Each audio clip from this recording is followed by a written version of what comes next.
Flutura, me që sot do të flasim për to, emisioni ka kuadër të shkurt kohë profesorish.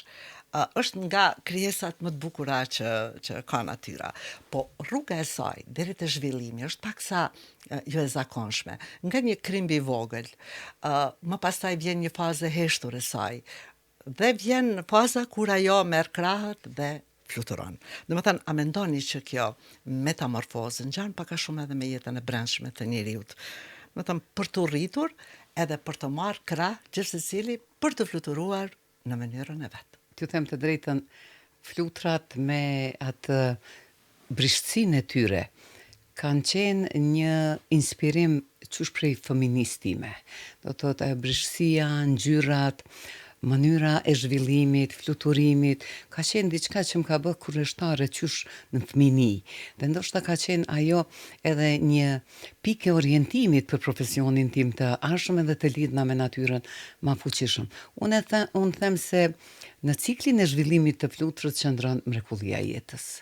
Pra, prej një veze të vogël, mikroskopike që nuk vrehet, zhvillohet një larvë e cila kalon disa stade, shëndrohet, zhveshet për të rritur, modifikohet, i përngjan krymbit, ju them edhe pse duket krymb, shumë larva janë shumë të bukura, shumë jashtëzakonisht të bukura, dhe mandej qetësohet, hyn brenda një kapsule që ne e quajmë pup, dhe aty pastaj heshtur shëndrohet në një insekt të mrekullueshëm, në një flutur adulte, e cila i ka krahët e gatshëm, pasi del pak është duhet të rrinë në qetësi se krahët janë të njom, por pas një kohe kur merr energjinë e duhur prej rrezeve të diellit, fluturat fluturojnë dhe e kanë krejt mundësinë duke i shfrytzuar krahët që të gjejnë lulet, nektarin me të cilin ushqehen dhe të shëtisin botën, po edhe ta mrekullojnë me bukurinë e vet. Profesorish, a gjejnë ato vetë lulet e veta specifike, domethënë ato që i duan, apo Patjetër, për shkak se jo, sidomos është shumë karakteristike të insektet për shkak se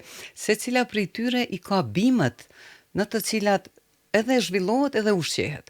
Dhe në këtë aspekt i kemi flutrat që ne i quajmë specialist, që themi ato që kanë naze apo teke në ushqim dhe kanë një ushqim shumë të kufizuar.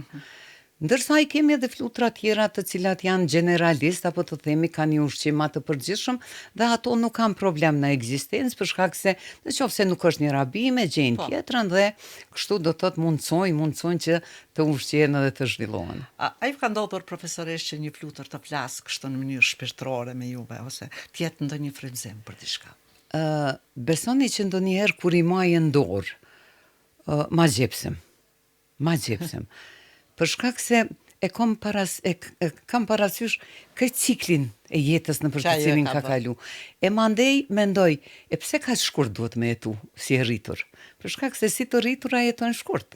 Një muj e gjys. Rrallë ka lloje që edhe dimrojnë si të rritura.